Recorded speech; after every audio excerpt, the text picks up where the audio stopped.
अस्सलाम वालेकुम all the way from London. बल्कि हाँ, ये भी मेंशन करता हूँ, आतिफ असलम ने एक शो में मुझे बोला था कि तुम हमारी टीम के वसीम अकरम हो। हम भी अमेरिका की सुनते हैं, ऐसी बात नहीं है। ज़रूर इसका एक अंतरे का सही थोड़ा सा सुना दीजिए। अच्छा, शुक्र है आपको जौहरी पसंद आए।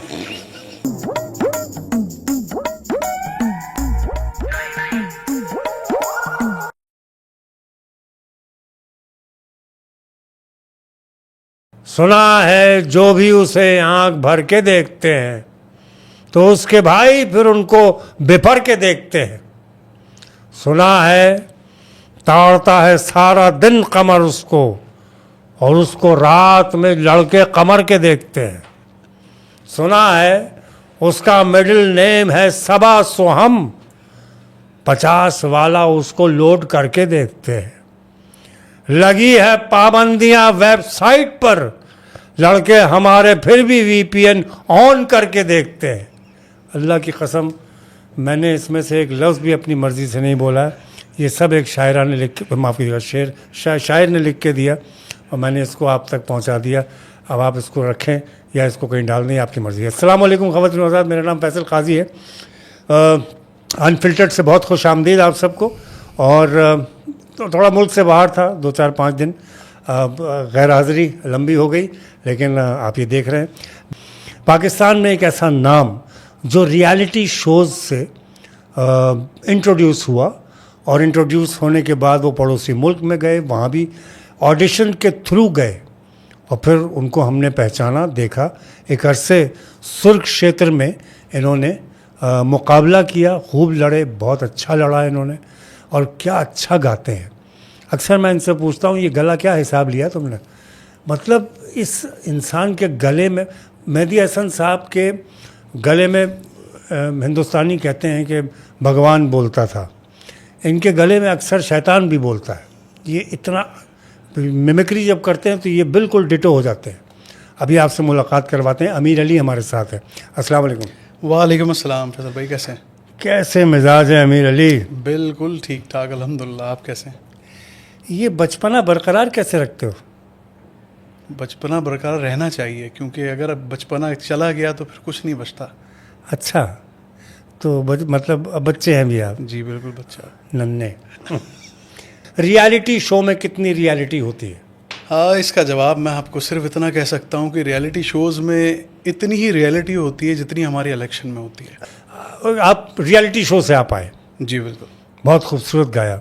अमीर देखो, ये तो बात, इसमें कोई शक नहीं है कि देखो आपके हालात कोई भी हों, लोग आपको अमीर ही कहेंगे। ऐसा ही है, ठीक है ना? बिजली का बिल जितना भी आ रहा है, अमीर, अरे अमीर जा रहा है कहते हैं लोग। बिल्कुल। अरे अमीर कहाँ जा रहे हो? ऐसे ही कहते हैं अक्सर लोग। ये पूछते हैं कि सिर्फ नाम के अमीर हो या पैसों से भी अमीर हो? नहीं मैं कहता होता। हूं, मैं तो अल्लाह का कोई शुक्र। बुलाएगा अमीर, लोग देखेंगे किस अमीर को बुला कौन रहे सा हैं। अमीर आ गया? यार ऐसे नाम रखा करो, चाहे अमीर पैदल जा रहा हो। चाहे अमीर पैदल जा रहा हो, ठीक है। अच्छा अमीर, सुर्ख क्षेत्र तो बहुत बात की बात है, उससे पहले भी तो आपने कई हर्डल्स उबूर किए हैं। वो हर्डल्स क्या थे? उससे पहले फैसल भाई, मैंने पाकिस्तानी दो हमने सिंगिंग कॉन्टेस्ट थे, वो मैंने विन किए, जिनमें पहला था सुर की तलाश, जो कि हम टीवी पे था। अच्छा, आजकल कुछ ऐसे सिंगर भी गा रहे हैं कि पब्लिक उनको सुनते हुए उनके सुर की तलाश कर रही होती है। हाँ, उससे मुझे एक चीज़ याद आ गई। जी जी। अस्सलाम वालेकुम all the way from London. तो वाह वाह, ये ना हमारे आमाल की सज़ा है। बेशक ऐसी है। हाँ। अच्छा, फिर उसके बाद सुर की तलाश के बाद? सुर की तलाश के बाद मैंने सेकंड सिंगिंग कॉन्टेस्ट मैंने किया, जो कि था जियो पे। उसका नाम था गाओ सेलिब्रिटी बन जाओ। उसका भी मैं विनर रहा, बहुत ही मुश्किल कंपटीशन के बाद। वो शो भी मैंने जीता। फिर उसके बाद फाइनली सुर क्षेत्र में मेरा जाना हुआ, काफ़ी टफ ऑडिशन के बाद, जो कि बज़ाहिर दिखने में बड़ा आसान। अच्छा, एक बात मैं आपको बताता चलूँ यहाँ से, तो जिन लोगों को क्लियर नहीं थी ये बात, इस पॉडकास्ट से क्लियर भी हो जाएगी कि उसमें हुआ ये कि बहुत ही टफ ऑडिशन हुए हमारे, बहुत सख्त मराहिल से गुजरे। उसके बाद फिर हमारी टॉप 10 की लिस्ट, हमारी टॉप 16 की लिस्ट हमारी गई पड़ोसी मुल्क। उन लोगों ने वीडियोस देखी। अब टॉप 15-16 में से टॉप 10 सेलेक्ट किए उन्होंने वीडियो से। टॉप 15 में से टॉप 10 सेलेक्ट किए और टॉप हज़ारों में से पहले हम टॉप 16 सेलेक्ट हुए। हाँ। फिर वीडियो गई, टॉप 10 सेलेक्ट हुए, टॉप 10 हमें दुबई बुलाया गया। और आप यहाँ से अंदाज़ा लगाएं कि टॉप 10 दुबई पहुँचे हैं, और पहले ही एपिसोड में, जो कि था ग्रैंड ऑडिशन के नाम से, उसी एपिसोड में सजाद अली मुझे साहब, याद है, मैं बहुत छोटा था तो। हाँ जी जी जी जी। तो उसमें टॉप 10 से पहले ही एपिसोड में 4 लोग आउट हुए जो कि पाकिस्तान वापस आ गए। सिर्फ 6 सेलेक्ट हुए, जिसमें से अल्हम्दुलिल्लाह कराची से वाहिद मैं था। माशाल्लाह। 6 में से 15 में से 10, 10 में से 6। और हुआ ये कि जब हम वहाँ पर पहुँचे तो पता चला कि भाई हम चैनल पे देख रहे हैं कि सुरक्षेत्र के ऑडिशन हो रहे हैं कराची में। तो हम हैरान हो गए। हमने जाके पूछा कि जो वहाँ पर जो टीम थी कि ये हम तो यहाँ सेलेक्ट हुए हैं, अभी ये कौन से ऑडिशन से? तो पता चला कि ये चलना था, उनके पास फुटेज नहीं थी क्योंकि उन्होंने कवर नहीं किया था। वो गाँव सेलिब्रिटी बन जाओ के बाद सुरक्षेत्र के बाद जो हाँ हमने जो पाकिस्तान वर्सेस इंडिया जो सिंगिंग कॉन्टेस्ट किया, तो यहाँ पर फेक ऑडिशंस हुए सिर्फ फुटेज लेने के लिए। अच्छा। और यहाँ के लोग बेचारे हमसे कांटेक्ट करने लगे कि यार ये क्या सीन है, आप लोग तो बगैर ऑडिशन के सिलेक्ट हो गए हो। तो हमने उनको बताया हम ऑडिशन से सिलेक्ट। उस वक्त इनके पास वो उनसे बात नहीं हुई थी और उन्होंने ऑन एयर करना नहीं था, जब करना था इनको फुटेज चाहिए थी। तो उन्होंने फेक ऑडिशंस किए, तो बेचारे बहुत सारे लोग रुल गए, कई लोगों ने पैसे भी लिए, यहाँ तक भी पता चला। तो फिर ये ऑडिशन जो सुरक्षेत्र का था, इसकी भी तो कोई कहानी है। इसकी बहुत लंबी दास्तान है और छोटी सी सुना दें। मैं बिल्कुल इसको शॉर्ट करके सुना देता हूँ कि हुआ ये कि मैं जब मुझे पता चला कि एक सिंगिंग ऑडिशन होने वाले हैं और बहुत बड़ा शो होने वाला है कोई इंडिया का, तो मैंने मेरे जितने करीबी लोग हैं, मेरी हमेशा कोशिश रहती है कि कुछ अच्छा है तो मैं लोगों तक फॉरवर्ड करूं कि शायद मेरी वजह से किसी का भला हो जाए। तो मैंने लोगों को, अपने दोस्तों को बताया कि ये सिंगिंग कॉन्टेस्ट होने वाला है, इसके ऑडिशंस हैं। अब हुआ ये कि जिस दिन ऑडिशंस की डेट थी उससे 3 दिन बाद मेरा एक शो था कराची से बाहर, और कराची में ऑडिशन होने वाले थे। मैंने सबको बताया और हुआ समहाउ ये कि जिस दिन ऑडिशन थे वो डिले होके जिस दिन मेरे शो की डेट थी उसी दिन वो ऑडिशन हो गए।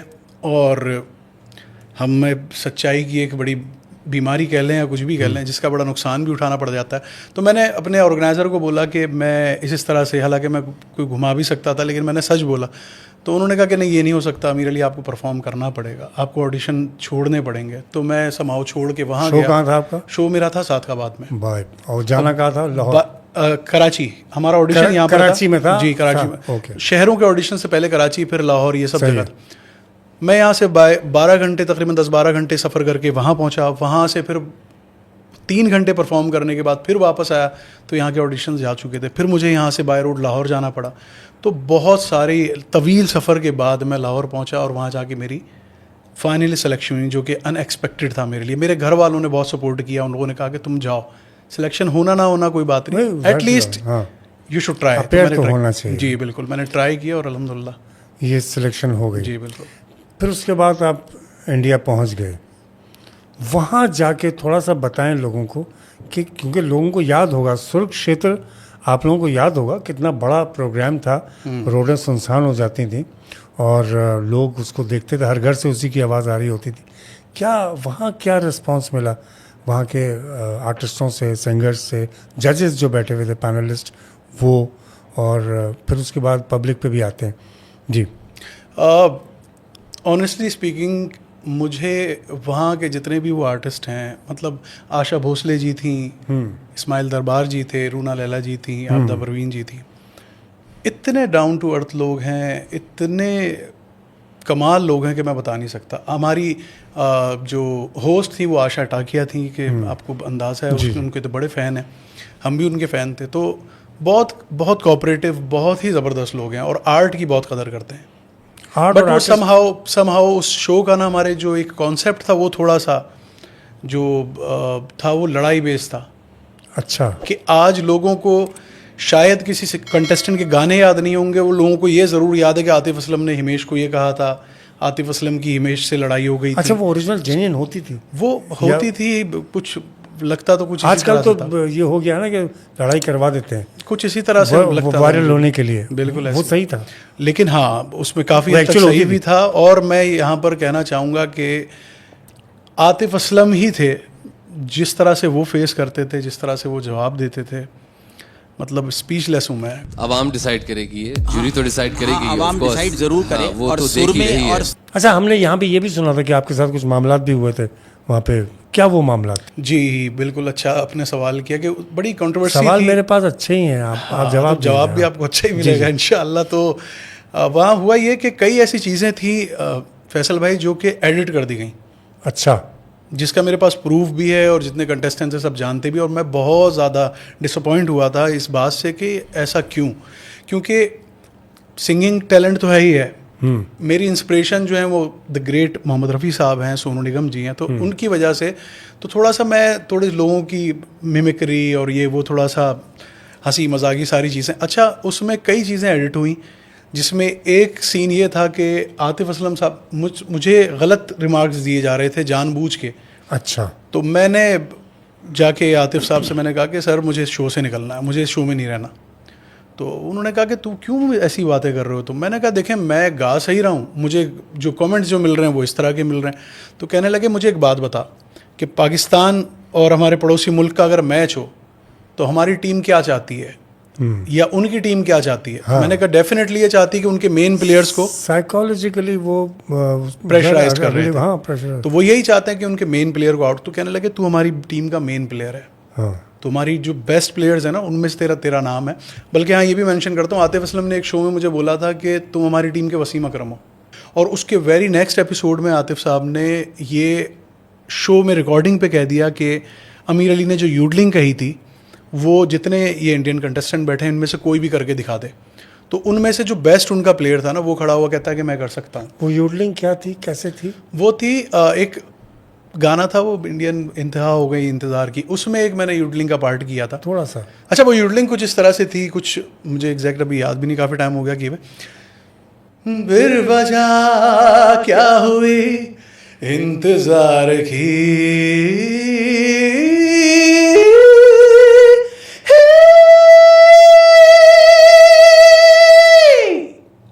तो वो इस तरह की यूडलिंग थी। अभी मुझे मैं भूल भी गया मैंने क्या किया था। घर में तो कभी ये आवाज़ नहीं निकाली ना? नहीं ये निकाल ख्याल रखना, क्योंकि वहाँ पे तालियां कई हाथ बार पे नहीं बजेंगी बेटा। हाँ, गानों पे बजे अच्छा, तकलीफ में निकल सकती है। क्या खूबसूरत आपने सुर देखें। बेशक इन्होंने अपने वालिद से सीखा है, और बाप जब भी सिखाता है वो मजबूत चीज़ ही सिखाता है।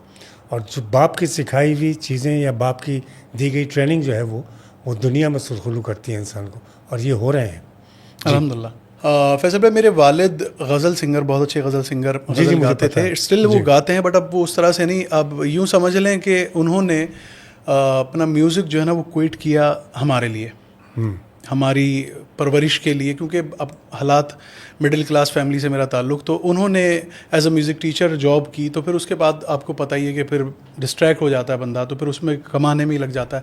तो उन्होंने अपने पैशन को हमारे लिए छोड़ा, मेरे लिए छोड़ा। और मैं अक्सर ये बात कहता हूँ, बल्कि वो अक्सर ये बात कहते हैं कि मैं तुझ में अपने आप को देखता हूँ। और मज़े की बात ये कि सबसे पहला शो जो मैंने कराची से बाहर किया, मतलब काफ़ी छोटा था मैं, मेरे पास कॉल आई तो वो कहते हैं ऑर्गेनाइज़र के आपका शो है। मैंने कहा कहाँ पर? तो कहते हैं पीसी भूरबन में। मैंने कहा ठीक है। आर्टिस्ट कौन है? कहते हैं राहत फ़तेह अली ख़ान, आप, शिराज उपल। तो मुझे यकीन नहीं हुआ, मैंने अपने वालिद से बात कराई, तो वो परेशान थे कि ऐसा कैसे इतने बड़े आर्टिस्ट के साथ तुम्हारा शो और पहला ही शो।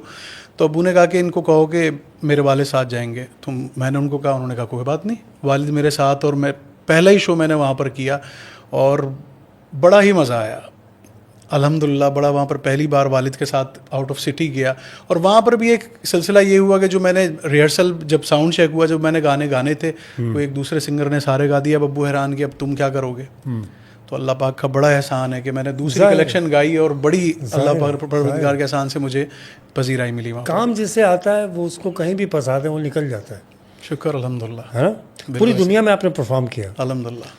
तो आप क्या समझते हैं सबसे ज़्यादा आपको कहाँ पे सुना जाता है? वैसे तो फैसल भाई पाकिस्तान में बहुत अच्छा सुना जाता है हमारा, क्योंकि अभी तो अपना मुल्क ही है ना।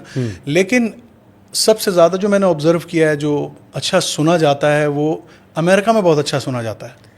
हम भी अमेरिका की सुनते हैं, ऐसी बात नहीं है। मैं गाने की बात मैं गाने मैं भी माइकल जैक्सन सुनते हैं, मारिया कैरी सुनते हैं, लेकिन मुझे लग रहा है जो मैं समझ रहा हूँ वो भी सही है। नहीं, मैं आप कुछ ना समझे, मैं तो कह रहा हूँ हम भी अमेरिका के गाने सुनते हैं। हाँ, ये है। और मुझे लगता है कि ऑडियंस आप ना समझिएगा, वैसे आप समझ गए होंगे, लेकिन फिर भी खैर है जी। खवातीन का रिएक्शन, ये सिंगर्स पे ही क्यों मरती हैं खवातीन? हम क्या मर गए?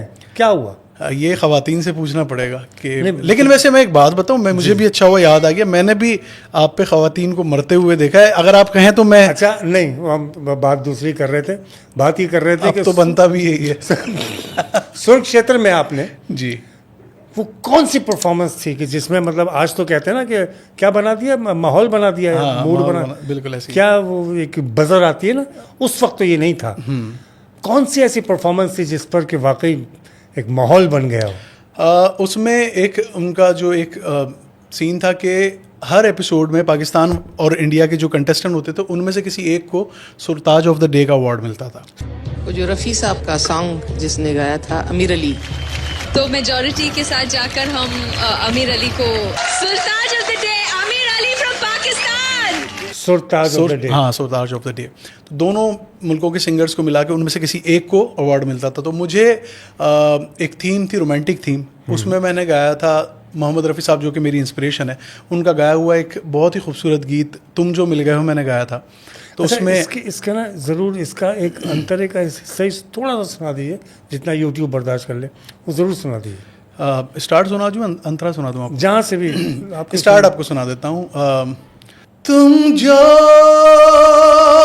मिल गए हो तो ये लगता है कि जहां मिल गया, एक भटके हुए राही को कारवां मिल गया। तो देखना ना भूलिएगा अनफिल्टर्ड काजी पॉडकास्ट शो को, क्योंकि इसमें बहुत मज़ा, बहुत म्यूज़िक और बहुत सारे ऐसे सवालात जो आप मुझसे जानना चाहते थे उसके जवाब आपको मिलेंगे। दुनिया भर में इंसानों को अल्लाह ताला ने अपनी अपनी सलाहियतें दी हैं, हर इंसान को अलग सलाहियत है। आपको ऐसा क्या दिया अल्लाह ने जॉगर्स के अलावा जो किसी को नहीं दिया? जो कर वो भर। जॉगर्स आपने पहने, ये मुझे बहुत अच्छे लग रहे हैं। Thank you so much, thank you. ये मेरा साइज है नहीं, वरना आप नंगे पैर जाते आ जाए। अच्छा, शुक्र है आपको जॉगर ही पसंद आए। अच्छा, हाँ। अच्छा, क्या वो ऐसी कौन सी सलाहियत है जो मतलब आप समझते हैं कि किसी और में नहीं होगी? फैसल भाई, एक नेचुरली गॉड गिफ्टेड मेरे अंदर एक अल्लाह ने सलाहियत दी है, जो कि जब मैंने म्यूज़िक स्टार्ट किया तब से ही है। उसके लिए मैंने कोई प्रैक्टिस नहीं की, बट आहिस्ता आहिस्ता मुझे रियलाइज़ हुआ कि यार ये क्या चीज़ अल्लाह ताला ने मेरे गले में दी हुई है। वो है कि एक तान है जो कि द ग्रेट उस्ताद सलामत अली खान साहब ने वो तान कही हुई है। अच्छा। और वो बहुत डिफ़िकल्ट है, यानी जो लोग सुनकार हैं, जो समझते हैं, जो उस्ताद लोग हैं, उनको पता है कि ये तान कितनी मुश्किल है। और जिनको नहीं भी पता, जब वो सुनेंगे कि उनको अंदाज़ा ये होगा कि ये किस तरह से ये आवाज़ इतनी इलेक्ट्रिकल वॉइस लग रही है, ऐसा लग रहा है जैसे कि करंट है आवाज़ में। तो वो नेचुरली मेरे गले में अल्लाह ने दी हुई है, जिसके लिए मैंने कोई मेहनत नहीं की। आपको मैं एक छोटा सा टुकड़ा सुनवाता हूँ, क्योंकि वो सुनने का है, रेडियो का है। वो उस्ताद सलामत अली खान, उस्ताद सलामत अली खान साहब की आवाज़ में है। वो छोटा सा पीस है, वो सुनिए और फिर उसके बाद मैं फिर आप इनको देखिएगा।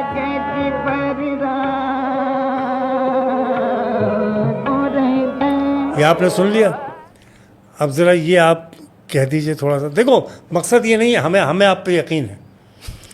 मैं लोगों को बता रहा हूँ कि हम अफसोस के साथ, मजाक नहीं कर रहा, हम किन लोगों से कहाँ कहाँ कब कब महरूम रह जाते हैं। ये वो टैलेंट है। जी अमीर। अब सबसे पहले मैं ये बता दूं कि ये मेरी तरफ से एक अदना सा ट्रिब्यूट है द ग्रेट उस्ताद सलामत अली खान साहब को, और कोशिश करूंगा, क्योंकि ये बहुत ही डिफ़िकल्ट चीज़ है, बस कोशिश करूंगा कि थोड़ा अगर जो भी आपने सुनी तान, वो बहुत ये ज़रा इसका 20% भी अगर मैं मैच कर सकूं तो आपने मुझे अपनी राय से आगाह करना है और बताना है। मोरे नैन लगेगी बरसा,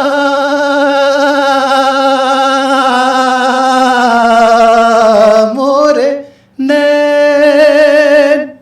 मेरी सांस फूल गई। अच्छा यार, ये मतलब आप ये इसका रियाज सर्दियों में ही होता होगा। ये सर्दियों में बर्फ़ पे बैठ के भी कर सकते हैं आप इसका रियाज, बट ये तो एक जस्ट पार्ट ऑफ जोक है। बट ये रियाज जो है ना, ये करने से भी नहीं आती ये चीज़ें। कहाँ मिलते हैं ऐसे तुम जैसे गले, कहाँ से लाए हो ये? बस ये नसीब हो जाते हैं, ये अल्लाह ताला का ये गिफ्ट है, ये मिलते नहीं है। मतलब मैं ये समझ सकता हूँ कि आपकी पैदाइश से पहले कोई खटाई वटाई नहीं खाई गई होगी। तो बच्चे का गला तो चेक करें आप लोग, है ना। अच्छा, ये आजकल जो जेनजीज हैं ये मीम्स पे बड़ा चल रहे हैं बिल्कुल। और आपने मीम्स को इस्तेमाल किया है, कभी इस्तेमाल किया है? मीम्स को मैं ऑनेस्टली बताऊं तो हम भी यूज़ करते रहते हैं, हम हर अच्छी चीज़ का मज़ा कर रहे होते हैं। ज़रूरी नहीं है कि जेनजी हो और यार सरी। नहीं, जी। आप कौन सी जी हैं? मैं A to Z हूँ मैं। नहीं वो तो नहीं, आप 90s वाले हैं? 90s वाले हैं जी, 90s वाले है ना। जी जी मतलब आप जब पैदा हुए थे तो टोटल इंडस करोड़ा आई होगी शायद, जी जी जी। है ना। लोग ऐसी मेरे उम्र पैदा होने पे ही आई थी वो कुछ। नहीं, किसी औरत से पूछो ना, किसी खातून से पूछो आपकी डेट ऑफ बर्थ। मैं पैदा हुई थी ना तो हाँ सुजुकी 800 आई हुई थी। मतलब बता दो 80s में पैदा हुई तुम, हाँ बिल्कुल। या 84 में हुई थी, नहीं बताएंगी। तो ये जेनजीज में आपका जो ये आजकल आपने शुरू किया है, ये मीम पे गाना कैसे बन गया यार? बस एक ये समझ लें कि एक कॉन्सेप्ट, एक आइडिया मेरे जहन में आया था। मैं अमेरिका में शोज़ के लिए गया हुआ था, तो हम ऐसी वॉक कर रहे थे तो मेरे दिमाग में आया कि यार ये हम अक्सर बातों में भी ना, अगर कोई कुछ बात कर, रुको ज़रा सब्र करो, इस तरह की और उस तरह की जितनी भी फेमस मीम्स हैं, तो मैंने कहा क्यों ना इस पर मैं गाना इस पर बना दूँ और कुछ ऐसा थोड़ा सा फन ओरिएंटेड हो। एक काम करते हैं, क्योंकि हम वो गाना चला भी देंगे, लेकिन मैं चाह रहा हूँ उसका एक अस्थाई एक अंतरा आप सुनाएं और फिर उसके आगे की मीम मैं बोल दूंगा, तो लोगों को समझ में आएगा ये गाना है क्या। तो मेरे ख्याल से इसमें एक मीम वो द ग्रेट मरहूम, हाँ ठीक है, मोइन अख्तर साहब की जो मीम है, तो वही वाली लाइन कहते हैं। तो उसमें आखिर में है कि वो तौबा तौबा सारा मूड ख़राब कर दिया, बड़े मनूस लग रहे, वो जो बड़ा फेमस है। तो वही वाली लाइन हम करते हैं, तो आपने उसका डायलॉग कहना है। वो था, अरे अनाड़ी तूने दिन को रात कर दिया, अच्छी खासी लड़की का मेकअप साफ कर दिया। तौबा तौबा सारा मूड खराब कर दिया, बड़ा मनूस लग रहा है। अल्लाह माफ़ करे, बहुत मनूस लग रहे हो, मत करो, रहने दो, बहुत बुरे लग रहे हो। तौबा तौबा तौबा, सारा मूड खराब कर दिया। हैं इसके बाद एक और अंतरा था। इसमें तो अंतरे हैं, एक और करते ना उधर। हाँ मुझे याद आ गया, वो है कौन सा वाला, रुको जरा सब्र करो। जी बिल्कुल, मैंने इस गाने का जो हमने नाम ही रखा है वही यही रखा है कि रुको ज़रा सब्र करो। हाँ। तो वो लेकिन लाइन आती है बड़ी मज़ेदार सी, वो इस तरह से डायलॉग आपने कहना, दुनिया की बातों पे गौर ना फिक्र करो, अपने दीवाने के दिल में घर करो, मेरे जज्बातों की कुछ तो कदर करो, रुको जरा सब्र करो, रुको जरा सब्र करो। तो ये मेरा नया गाना जो आपने इसके थोड़ा से चंक सुने हैं, तो बड़ा ही मज़ेदार सा गाना है, बड़े ही सोच समझ के हमने मेहनत करके इसको बनाया। तो जितने मीम्स लवर हैं वो इसको ज़रूर सुने और अपनी राय दें, और जो भी आपको लगता है, पॉजिटिव नेगेटिव भी हो सकती है, क्योंकि आजकल नेगेटिव ज़्यादा कमेंट्स होते हैं, तो आई डोंट माइंड, अपनी राय आप मुझ तक पहुँचाएँ और सुने ज़रूर। और मैं बताऊँ, मीम्स लवर सुने, मेम्स लवर ना सुने, वरना उनकी मीम बन जाएगी। बिल्कुल ऐसी मेम्स लवर, अच्छी बात है। ये है वो गाना, और ये गाना अभी रिलीज़ पे है और इसकी वीडियो पे ही काम कर रहे हैं, और ये बड़ा अच्छा आइडिया है। बिल्कुल, और मैंने इसका ऑडियो रिलीज़ कर दिया है, और जिन लोगों ने भी सुना है बड़ा मज़ा किया है और उसका बड़ा अप्रिशिएट कर रहे हैं। सुना? जी जी बिल्कुल सुना रही है वो, उनके कान ख़राब हो गए, उन्होंने तो सुनना है, बल्कि उन्होंने पहले सुनना है। अच्छा। उनको तो पहले सुनाना है जी, क्योंकि गाने की थीम ये है कि एक फ्लर्टी लड़का है, झूठ पे झूठ कह रहा है और पीछे से ये डायलॉग आ रहे हैं। ओए होए होए, फ्लर्टी लड़का, फ्लर्टी है। आइडिया तुमने फ्लर्टी का बड़ा अच्छा रखा हुआ है जी। ज़रूरी है ना, फ्लर्ट करने में क्या चीज़ ज़रूरी होती है? जिंदा होना ज़रूरी है। जिसके साथ किया जा रहा है उसका जो जिंदा कर रहा है होना उसका भी जिंदा होना ज़रूरी है हर तरह से। अच्छा, मतलब हम क्या हैं? मतलब आप मुझे देख के क्यों कह रहे हैं? नहीं, आपको देख के नहीं, लेकिन आप समझ गए कि मैं जो कहना चाह रहा हूँ ज़रूरी है। ये अगर ना हो तो फिर जैसे मैंने भी मुझे अभी मेरे अंदर का वो इंसान जगा रहा है जो मैं जगाना चाह नहीं रहा। जी, ये जागा हुआ है, हमें पता नहीं है, लोगों तक नहीं पता। अच्छा अच्छा, फ्लर्ट करने के लिए क्या मतलब, ऐसी सीरियसली पूछ रहा हूँ, बच्चे सीख रहे हैं ना, बताओ ना इनको क्या ज़रूरी है? तो मैं कैसे बता सकता हूँ, मैं क्यों? flirty क्या? थोड़ी हूँ, मैं फ्लर्टी नहीं नहीं, हूँ। आप नहीं, हमें पता नहीं, कसम से नहीं, ये नहीं है, लेकिन इसको पता सब है।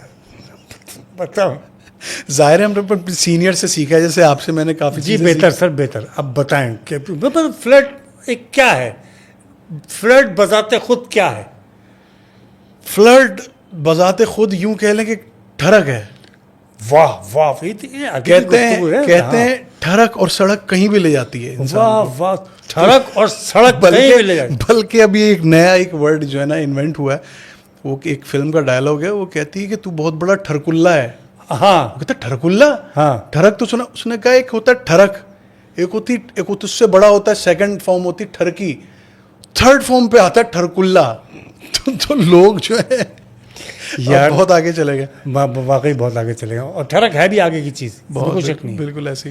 तो कभी किसी ने गा के उतरे हो आप, कभी कोई आया हो और एकदम बस फरिश्ता हो गया हो, क्या मर्द ही होगा कोई?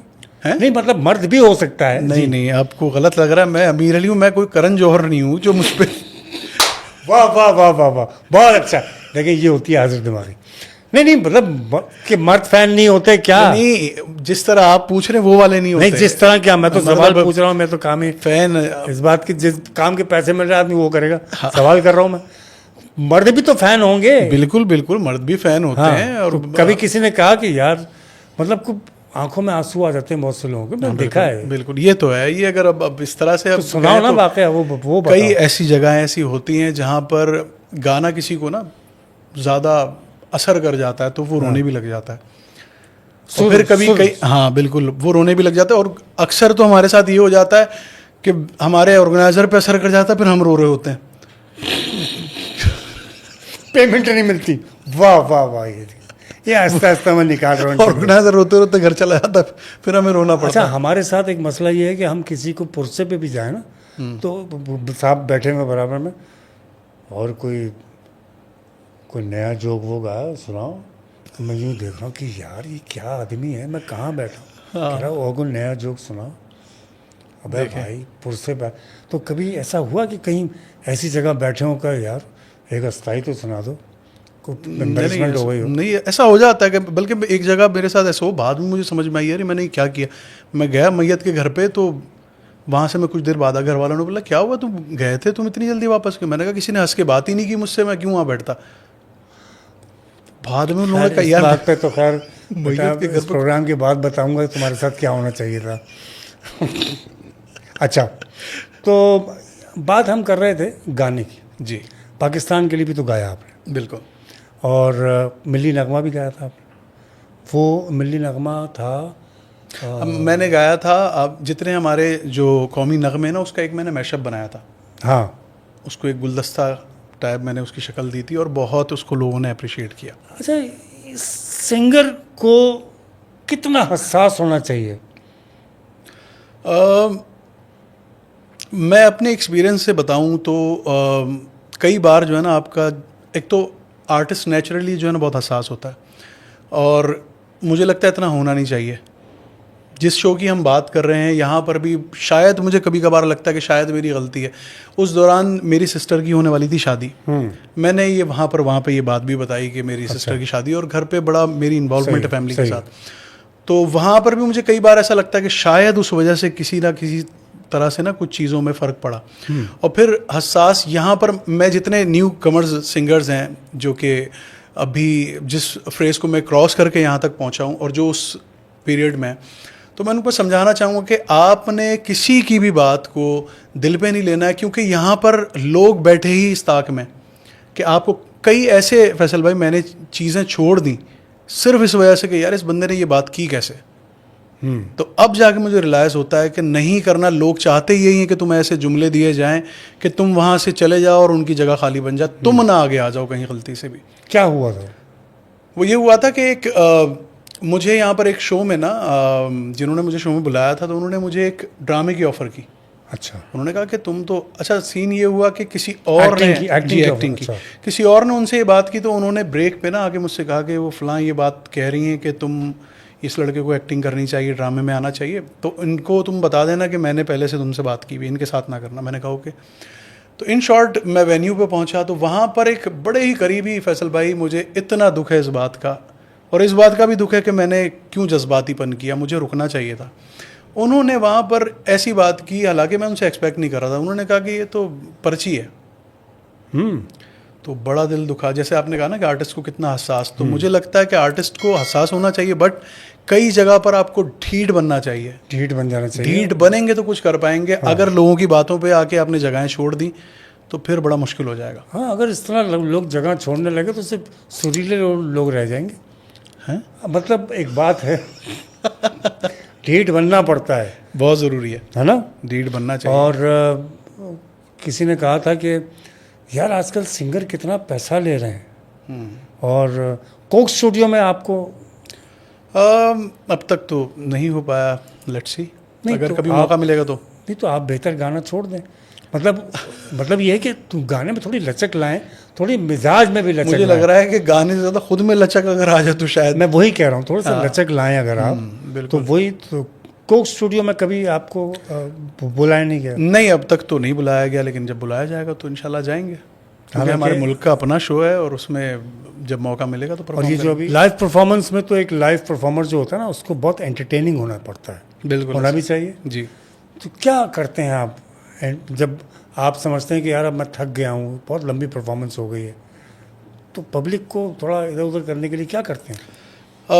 मुझ में एक चीज़ ये भी है कि मैं कोशिश करता हूँ कि थोड़ा सा हंसी मजाक में, थोड़ा कुछ सिंगर्स हैं जिनकी मैं मिमिक्री करने की कोशिश करता हूँ और लोग बहुत अप्रिशिएट करते हैं, उस पर मज़ा कर रहे होते हैं अक्सर। जैसे रिसेंट अभी मैं अमेरिका गया था, वहाँ पर मैंने एक सॉन्ग परफॉर्म किया, और उसके बाद आप यकीन करें हर शो में, इंक्लूडिंग पाकिस्तान जब मैं वापस आया, यहाँ पर भी शो में वो फरमाइश हुई कि वो आपने लाजमी गाना है।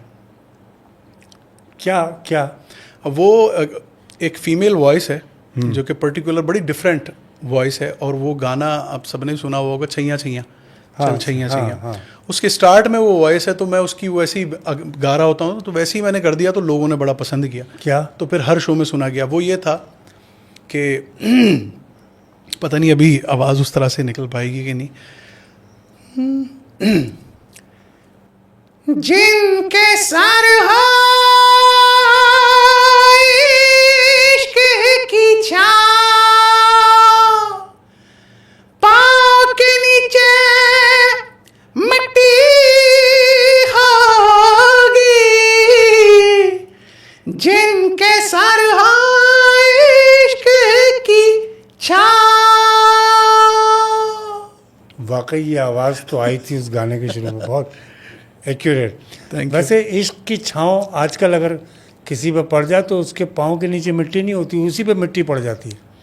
मिट्टी के नीचे जी पाँव होते हैं। हाँ, तो मतलब ये बात हुई थी। क्या मिमिक्री आप उनकी तो मर गए जो चले गए इस दुनिया से, एसपी बाला हो गए, और फिर वो सुल्तान खान सारंगी वाले जो पिया बसंती रहे। मैं आपको सुनवाता हूँ एसपी बाला सुब्रमण्यम, जो अब इस दुनिया में नहीं है। बहुत बड़ा नाम और बहुत बड़े बड़े गाने उन्होंने गाए।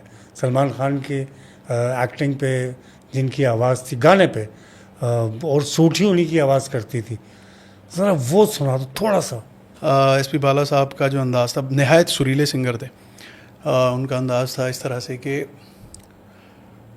वाजा शाम होने आई, मौसम ने ली अंगड़ाई, फिर किस बात की है लड़ाई।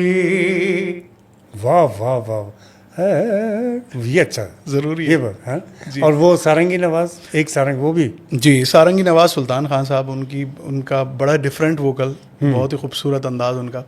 उनका अंदाज़ कुछ यूँ था कि बड़ा फेवरेट मेरा गाना ये, पिया बसंती से काहे सताएं आजा, जाने क्या जादू किया, वाह। प्यार की धुन छेड़ दिया, ओ काहे सताएं आजा। वाह यार, ये जो आखिर में किया मैं बहुत अच्छा लगा मैं। Thank you. मुझे ये अफसोस तो नहीं है आमिर अली, तुम बहुत अच्छी सटल जगह पे हो, और तुम जिस महफिल में जाते हो उसमें कोई शक नहीं, उस महफिल की जान होते हैं आप। और आपकी गायकी में, आपके गाने में, आपकी आवाज़ में जादू है। Thank you so much. मैं चाहता हूँ जो मैशअप आपने पाकिस्तान के लिए किया था वो हम आखिर में आपसे सुनते हैं और आपसे इजाज़त चाहते हैं अगले मेहमान तक के लिए। इस चैनल को सब्सक्राइब भी किया कीजिए, इस पर कमेंट भी किया कीजिए। आपके कमेंट्स हमारे लिए बड़ी इम्पोर्टेंस रखते हैं, बहुत अहमियत के हामिल होते हैं। इनका शुक्रिया भी साथ साथ अदा कर देना कि इसने बड़ा टाइम दिया आमिर अली ने, क्योंकि इनका अभी शो भी है रात में और हम शाम में इस वक्त बैठे हुए हैं पॉडकास्ट में। बहुत बहुत शुक्रिया Aamir. Thank you so much. आपका शुक्रिया कि आपने बुलाया, बहुत मज़ा आया। और आपने सही कहा कि कल भी मेरी परफॉर्मेंस थी, आज भी शो है, बट फैसल भाई ने मुझे कहा तो मैं मना नहीं कर सकता था, और बहुत मज़ा आया। Thank you so much again. खुश रहिए, सलामत रहिए, पाकिस्तान सलामत रहे, हम और आप अल्लाह की अमान में रहें। आप भी सलामत रहिए। पाकिस्तान का जो मैशअप इन्होंने गाया है उसको हम सुनते हैं और अल्लाह हाफ़िज़ करते हैं। उसमें मैंने जुनैद जमशेद साहब और हाँ, मेहदी हसन खान साहब सबकी चीज़ें, वो ये था कि और सच बताऊं तो ये हम सबकी दिल की आवाज़ है और बड़ी दिल से ये आवाज़ निकली। तेरा हर एक जर्रा हमको अपनी जान से प्यारा, तेरे दम से शान हमारी, तुझसे नाम हमारा, जब तक है ये दुनिया बाकी हम देखें आजाद, हम देखें आजाद तुझे, हम देखें आजाद। सोहनी धरती अल्लाह रखे